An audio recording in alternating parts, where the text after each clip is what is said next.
Question is, what will be the correct order for the wavelengths of absorption in the visible region for the following? These three compounds are given.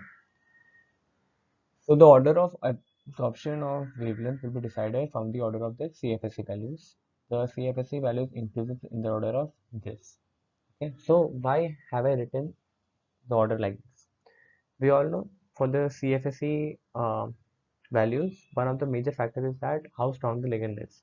So we all know amongst these three ligands, H2O, NH3, and NO2, NO2 is the strongest field ligand, then NH3, then H2O. Okay, H2O is a weak field ligand.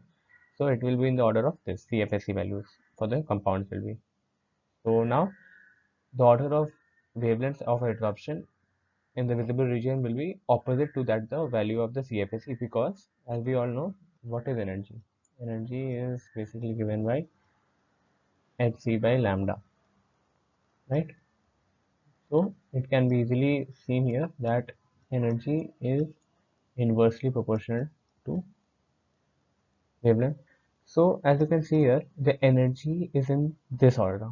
Okay, so from this equation we can easily see that wavelength will be in the opposite order. Hence the answer will be as given below.